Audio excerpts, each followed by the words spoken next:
High Speaker Wren's four hands trembled as he read the intelligence report. The bright lights of the council chamber made the holographic display harder to read, but the words remained clear and terrifying. The Crimson Empire was planning to approach Earth for an alliance. "This cannot be allowed to happen," he whispered, his silver skin reflecting the changing colors of the data streams around him. The council chamber, usually busy with the chatter of 100 different species, fell silent. The giant circular room, with its towering crystal walls reaching up into the artificial sky, had never felt so small. Representatives from 50 of the most advanced civilizations in the Milky Way sat frozen in their hover seats. "Display Earth's military history," Wren commanded the AI system. The chamber darkened as a timeline appeared in the center of the room. It started with simple spears and ended with nuclear weapons. But it wasn't the weapons that scared them. It was the speed of development. "Notice the pattern," said Dr. Bell, the council's head analyst. Her tentacles moved gracefully as she highlighted different periods. "Most species take about 10,000 years to go from simple tools to basic spaceflight. Humans did it in less than 5,000 years." A murmur of concern spread through the chamber. The representative from the Crystal Collective, a being made of pure light, spoke up. "But they haven't even colonized their own solar system yet. Surely they're not a threat." Dr. Bell pulled up another display. "Watch this recording from their information network called the Internet. This is what humans call a video game." The display showed scenes from various human war simulations. The council members watched in horror as humans not only imagined future wars, but created detailed plans for fighting everything from robots to aliens. They had already thought of countermeasures for technologies they hadn't even encountered yet. "That's not the worst part," Dr. Bell continued. She brought up another display. "Look at how they adapt. When faced with a superior force, they don't surrender, they innovate. During their last global conflict, they went from basic flight to nuclear weapons in just 6 years." The representative from the Hive Mind Collective buzzed nervously. "But the Crimson Empire is offering them technology. What's the harm?" Wren stood up, his hover seat descending to the chamber floor. "The harm? The Crimson Empire thinks they can control humans, use them as weapons, but they don't understand. Humans don't just use weapons, they improve them. They don't just fight wars, they revolutionize warfare itself." He walked to the center of the chamber, passing through the holographic displays. "Look at their entertainment. They spend their free time solving puzzles, creating strategies, and imagining conflicts. Their children play games that would qualify as military training simulators on most worlds." The chamber erupted in worried discussions. Wren raised all four hands for silence. "We have run 10,000 simulations," he said quietly.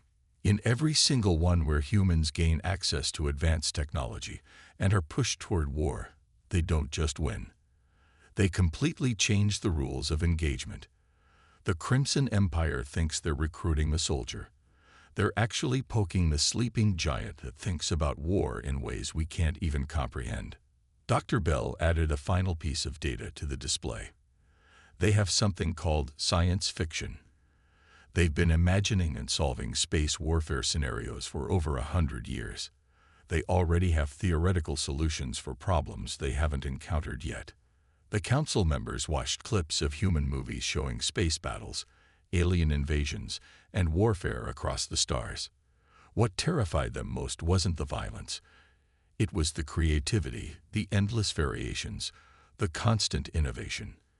"We must stop this," Wren declared. "Not for our sake, and not even for Earth's sake. If humans enter the galactic stage through warfare, it will change everything.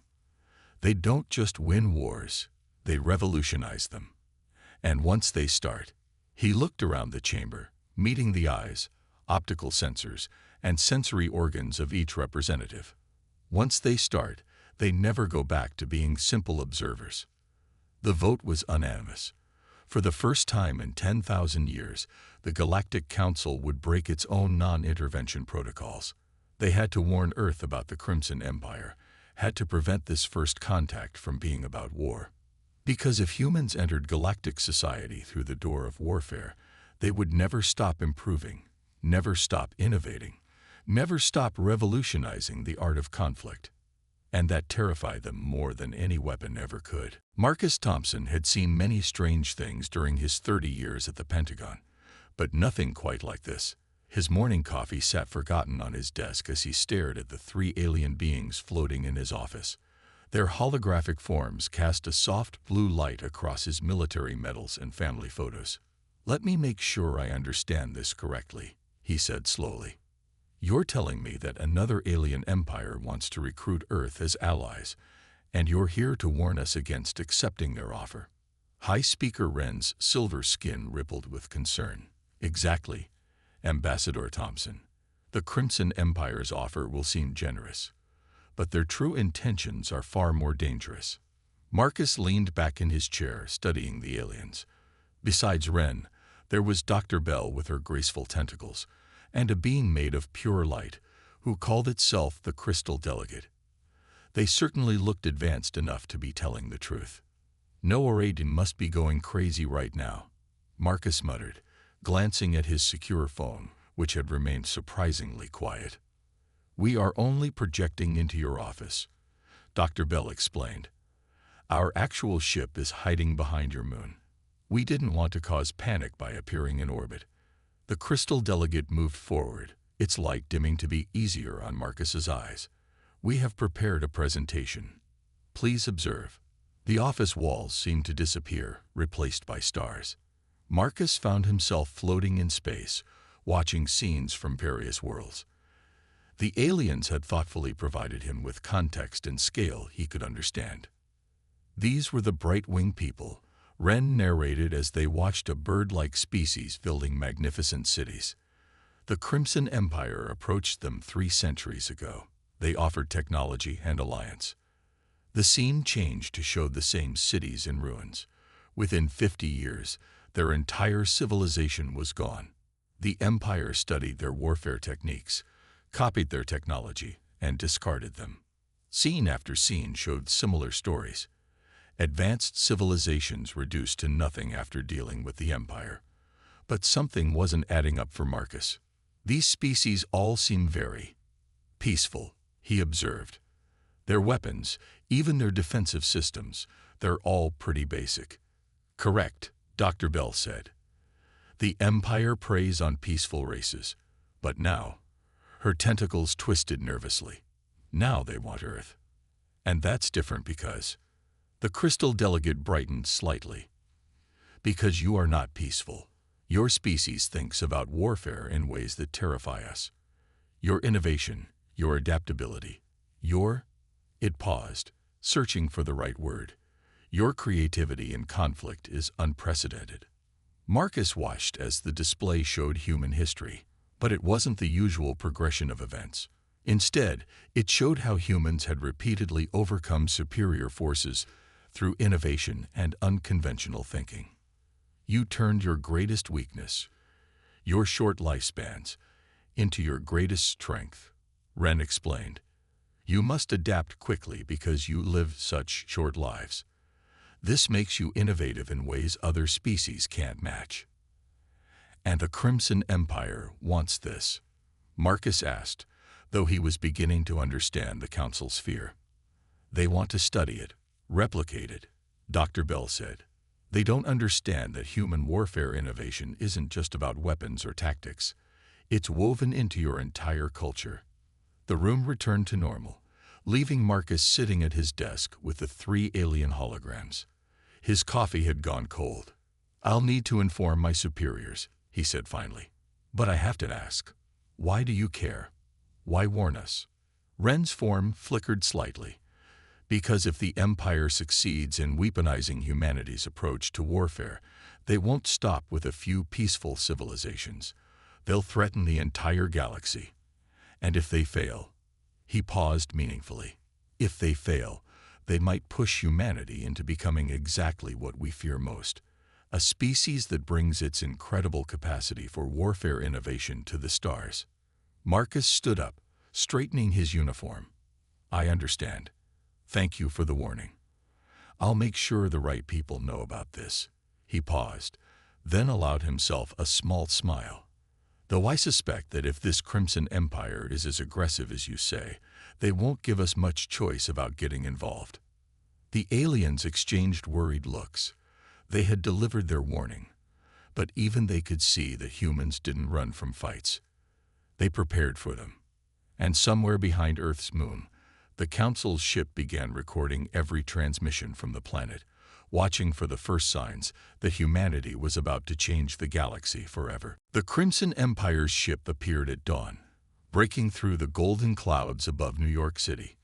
Unlike the Council's cautious approach, Admiral Vale of the Empire believed in making an entrance. His massive warship, nearly 2 miles long and blood-red in color, cast a shadow over Manhattan's skyscrapers. Inside the United Nations emergency session, world leaders watched the screens with a mixture of fear and fascination. They had been warned this was coming, but seeing it was different. The ship's design alone spoke of power, all sharp angles and weapon ports, like a sword hanging in the sky. My fellow humans, Admiral Vale's voice boomed through every speaker and device on Earth.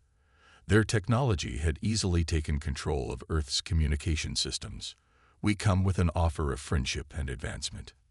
In the UN chamber, Ambassador Thompson exchanged worried looks with other military advisors. The Admiral's hologram appeared in the center of the room, his imposing figure dressed in a uniform that seemed to drink in light. His skin was deep crimson, matching his ship, and his 4 eyes scanned the room with practiced confidence. The galaxy is a dangerous place. Vale continued, his voice smooth and practiced. We've watched your species grow, seen your potential. You deserve a chance to reach the stars properly. He smiled, showing teeth that looked metallic. We can help you get there. To demonstrate, he waved one of his 3 arms. Suddenly, small objects appeared on the desk of every world leader in the room. They looked like simple metal cubes, but when touched, they projected detailed technical specifications into the air. Faster than light travel, Vale announced proudly. Energy weapons that would make your nuclear arsenals look like children's toys. Shield technology that could protect entire continents. His smile widened. And that's just the beginning. The Russian president picked up his cube, eyes wide. The Chinese premier was already studying the specifications with intense interest. Even the American president leaned forward, despite having been briefed about the Council's warning. All we ask in return is alliance, Vale said smoothly. Join us. Let us teach you. Your soldiers can train with ours. Your scientists can work in our laboratories. Together, we can ensure humanity's rightful place among the stars.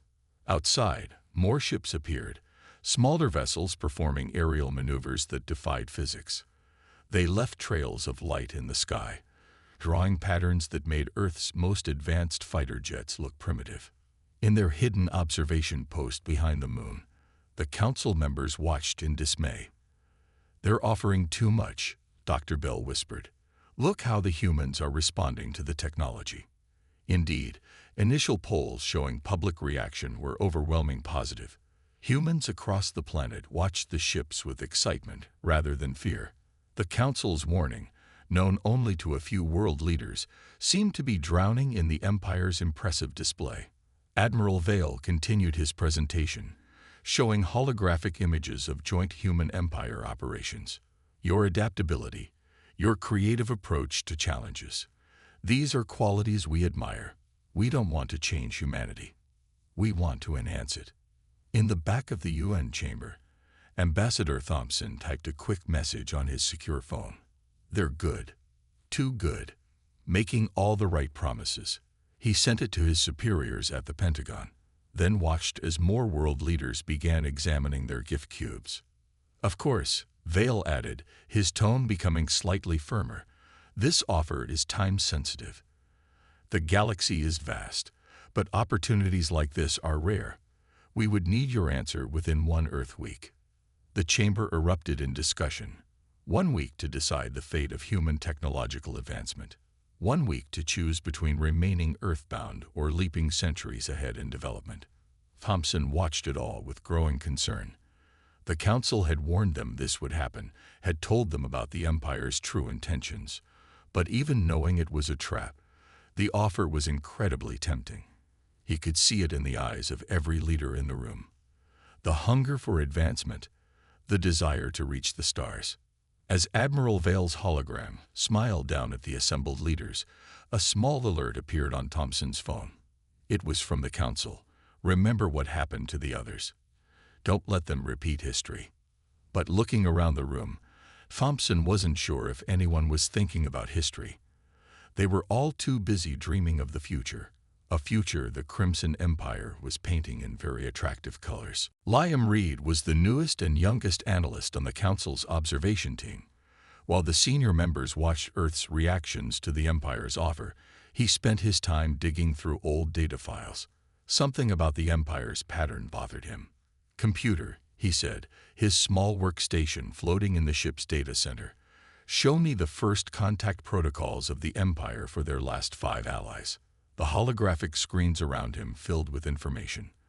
Other analysts might have focused on the weapons or technology the Empire had offered. But Liam looked at something different, the medical data. His eyes widened. No, that can't be right. He double-checked the numbers, then triple-checked them. Captain, I need to show you something." In her command chair, Captain Mary of the Council ship turned to face the excited young analyst. "What is it, Liam?" "Look at these medical scans," he said, transferring the data to the main screen. Every species the Empire allied with. They didn't just study their warfare techniques. They studied their bodies, their brains, their genetic code. The bridge crew fell silent. On the screen, detailed diagrams showed how the Empire had secretly collected biological data from their allies. But it was more than just data collection. "They're not looking for allies," Liam explained, his voice shaking. "They're looking for traits they can copy. When they found the wing people, they studied how they could see in ultraviolet light. The crystal beings. They wanted their natural energy manipulation abilities." Captain Mary leaned forward. "And what do they want from humans?" Liam pulled up more data. "It's not just their warfare techniques. It's how humans think. Look at these brain scan requests in their medical protocols. They're interested in human creativity, our ability to adapt quickly, to think of new solutions. But that's not something you can just copy," another analyst argued. "They think they can," Liam said. "They've been perfecting their genetic manipulation technology. Each species they've allied with, they weren't just studying them. They were testing different ways to extract and copy their unique traits." On Earth, in his Pentagon office, Ambassador Thompson received the urgent transmission from the Council ship. As he read Liam's findings, his coffee cup slipped from his hand, shattering on the floor. "Get me the Joint Chiefs," he ordered his assistant. "Now." While Thompson rushed to spread the warning, the Council ship detected new activity from the Empire's vessel. Captain Mary watched as smaller ships began moving into position around Earth. "They're not waiting for an answer," she realized. "They're preparing for something else." Liam dug deeper into the files. "Captain, I found their research protocols. After they get what they want." He paused, looking sick. "The species they study don't survive the process. They take the best subjects for their experiments, then eliminate the rest to prevent any future competition." In New York, Admiral Vale continued his grand presentations, showing more impressive technology to Earth's leaders. But now, watching through the Council's sensors, everyone could see the hidden purpose behind each demonstration. "Every gift is a trap," Liam explained, highlighting the data. "The technology cubes they handed out. They're scanning devices, mapping human biological responses to different situations. The flight shows. They're testing human reaction times and pattern recognition." Captain Mary made a quick decision. "Send everything to Thompson. The humans need to know what they're really dealing with." As the data streamed to Earth, Liam found one last file that made his blood run cold. "Captain, I found their timeline. They're not planning to wait a week for Earth's answer. According to this, they're planning to begin their extraction process in 3 days. The bridge erupted in activity. They had to warn Earth, had to find a way to stop this. But as they scrambled to form a plan, they noticed something odd in the human communications they were monitoring. Despite learning about the horrible truth, Earth's leaders didn't seem panicked. In fact, some of their messages suggested they were already working on something that made Captain Mary wonder if perhaps the Empire had finally chosen the wrong species to underestimate. The United Nations building had never been so quiet. 200 world leaders and their top advisors sat in the emergency session chamber, looking at the evidence the Council had provided about the Empire's true intentions. "They want to dissect us," the German Chancellor said quietly, "like lab rats." Ambassador Thompson stood at the podium, his face grim. "Yes, but they made one crucial mistake." He paused, looking around the room. "They showed their hand too early. Thanks to the Council's warning and their own arrogance, we have a chance to turn this around." The British Prime Minister leaned forward. "Turn it around. They have ships that could destroy our cities in seconds. Their technology makes ours look like children's toys. What exactly can we do?" A small smile appeared on Thompson's face. "What humans do best: adapt and surprise them." He pressed a button, and the room's main screen lit up with a plan that military strategists had been working on since the Council's first warning. "Operation Mirror," he announced. "Instead of rejecting their offer or trying to fight them directly, we play their game, but better than they expect." The Indian president studied the plan on her screen. "You want us to accept their offer?" "With conditions," Thompson replied. "Very specific conditions that will seem reasonable to them, but actually give us what we need: time and information." The Chinese premier nodded slowly, beginning to understand. "We use their own study protocol against them." "Exactly." Thompson brought up more details of the plan. "They want to study us. Fine. We show them exactly what we want them to see. They think they're the scientists, and we're the specimens. We flip the script." Around the room, leaders began to see the potential. The Russian president actually laughed. "We give them old military tactics to study. World War II strategies they can easily find in history books. While we learn everything we can about their real capabilities," the Brazilian president added, catching on. "Every demonstration they give us is a chance to understand their technology." Thompson nodded. "But we need everyone's cooperation.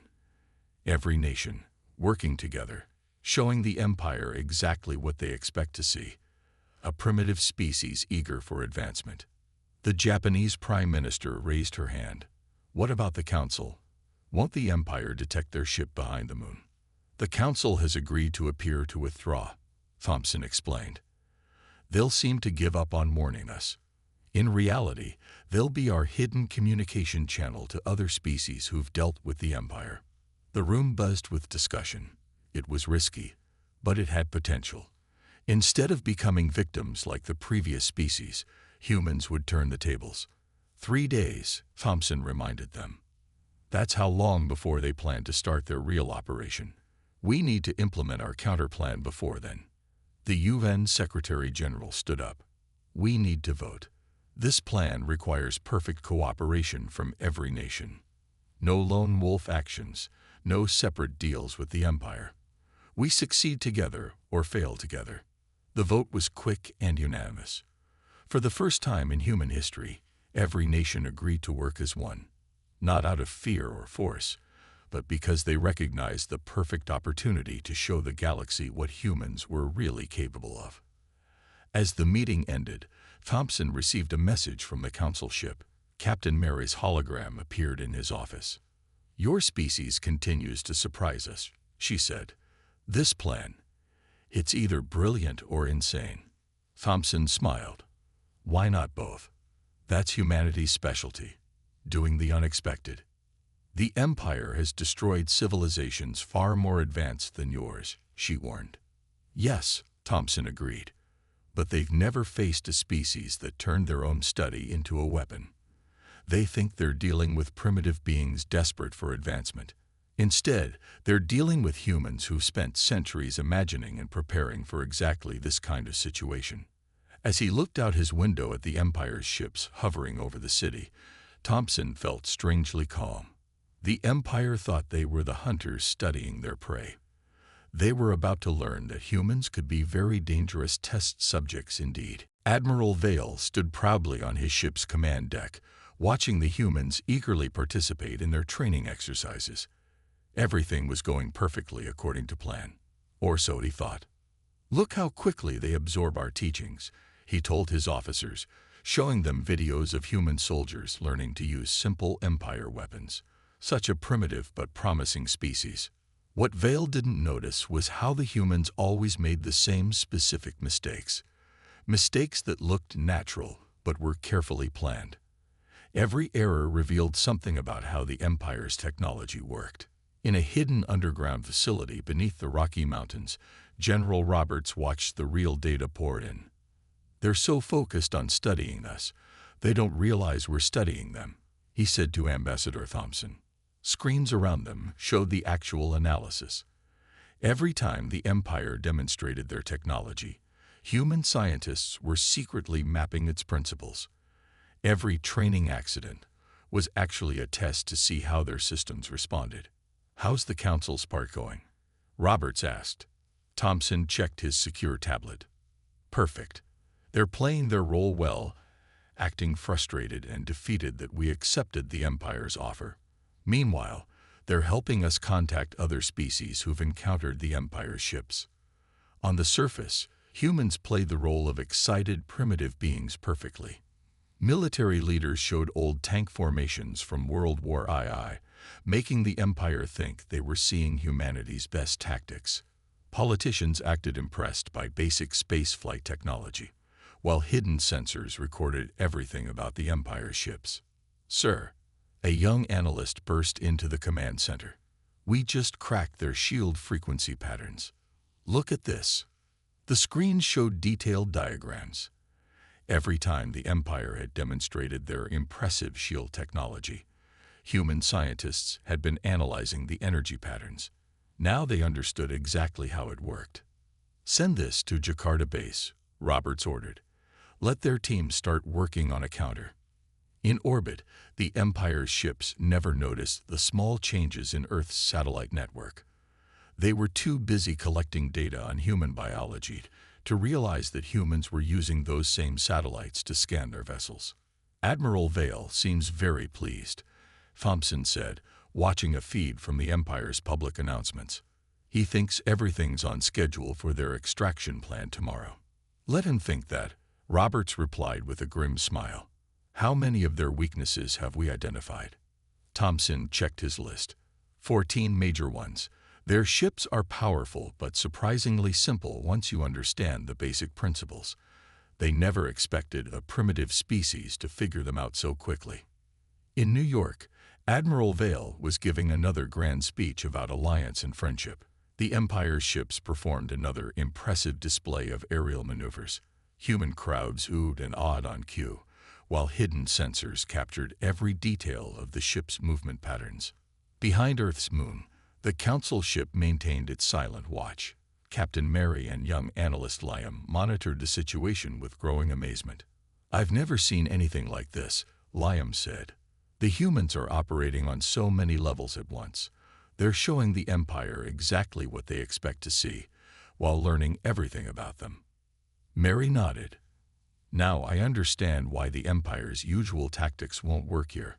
Other species tried to resist directly or surrendered completely. Humans found a third option, turning the Empire's own plan against them." In the underground facility, Thompson received word that the final pieces were in place. Teams around the world had gathered all the data they needed. The Empire's weaknesses were mapped, their technology understood, their tactics analyzed. "Tomorrow, they think they're starting their extraction," Roberts said. "They have no idea what's really coming." Thompson looked at the final reports from various bases around the world. Humanity had done in 3 days what other species had never managed. They had turned the Empire's study protocol into a weapon. Should we warn them? Someone asked. Thompson shook his head. They wanted to study humanity's approach to warfare. Tomorrow, they'll get exactly what they asked for, just not in the way they expected. As night fell over Earth, two sides prepared for the next day.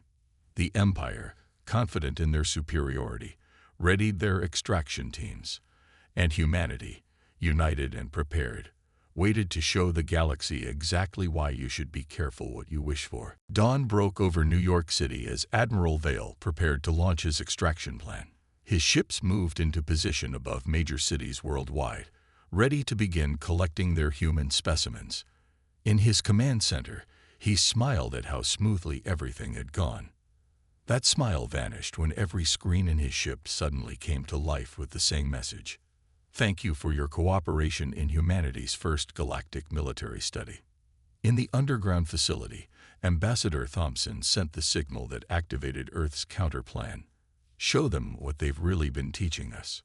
Around the globe, humanity's response unfolded with perfect precision. The satellite network, which the Empire had ignored as primitive, revealed its true purpose. Each satellite activated special transmitters designed using the Empire's own shield technology principles. Impossible, Vale shouted as his ship's systems began responding to Earth's commands. The humans hadn't just learned about their technology. They had mastered it in 3 days. Thompson's voice broadcasted to every Empire ship. You wanted to study human warfare techniques. Here's lesson 1. Never underestimate human adaptability. The Empire's weapons powered down. Their shields reversed frequencies. Every bit of technology they had shown off so proudly was now being used against them. But that wasn't the worst part. Transmitting now to all your allied worlds, General Roberts announced. The humans had spent the last 3 days not just learning the Empire's technology, but also establishing contact with every species they had previously conquered or allied with. On thousands of worlds, people watched as humans revealed the Empire's true plans. The evidence was clear: medical reports, extraction protocols, and disposal orders for entire civilizations. The Empire's carefully built network of alliances began crumbling in minutes. Lesson 2, Thompson continued. Humans don't just think about winning battles. We think about winning wars before they start. In orbit, the Council ship emerged from behind the moon to witness history being made. Captain Mary and Lamb watched in amazement as the humans systematically dismantled the Empire's power without firing a single shot. They turned information into a weapon, Lamb said in awe. They used the Empire's own study protocol to learn everything about them, then shared that knowledge with everyone. Vale's ship tried to power up its weapons. Nothing responded. The humans had learned too much about their systems during those training demonstrations. Lesson 3, Thompson announced. The most dangerous human weapon isn't our technology or our tactics. It's our ability to turn your strengths into weaknesses. Within hours, the Empire's influence collapsed across the galaxy. Their allies turned against them. Their own technology was useless. They had spent so much time studying human warfare, they never realized the humans were fighting a completely different kind of war. In the UN chamber, world leaders gathered to accept the Empire's formal surrender. But Thompson had one more surprise prepared.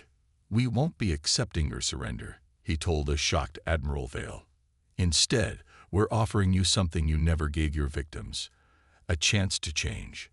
The terms were simple but revolutionary. The Empire would transform from a conquering force into a technological teaching center. Their knowledge would be shared freely, not used as a weapon. And Earth would help guide this transformation. You wanted to study humanity's approach to warfare, Thompson explained to Vale. Here's the most important lesson. The best victory isn't destroying your enemy. It's turning them into an ally, a real ally. As the Council members watched, they finally understood why they had been right to fear Earth's involvement in galactic warfare, but for the wrong reasons. Humans hadn't brought destruction to the stars. They had brought something far more powerful: innovation in peace. In the years that followed, the galaxy changed. The former empire, under Earth's guidance, became a center of learning and cooperation. The Council created a new classification for humanity: diplomatic revolutionaries, species that could win wars without fighting them. And Admiral Vale, in his final report before the Empire transformed, wrote one sentence that would be studied across the galaxy for centuries. "We thought we were studying them, but they were teaching us all along."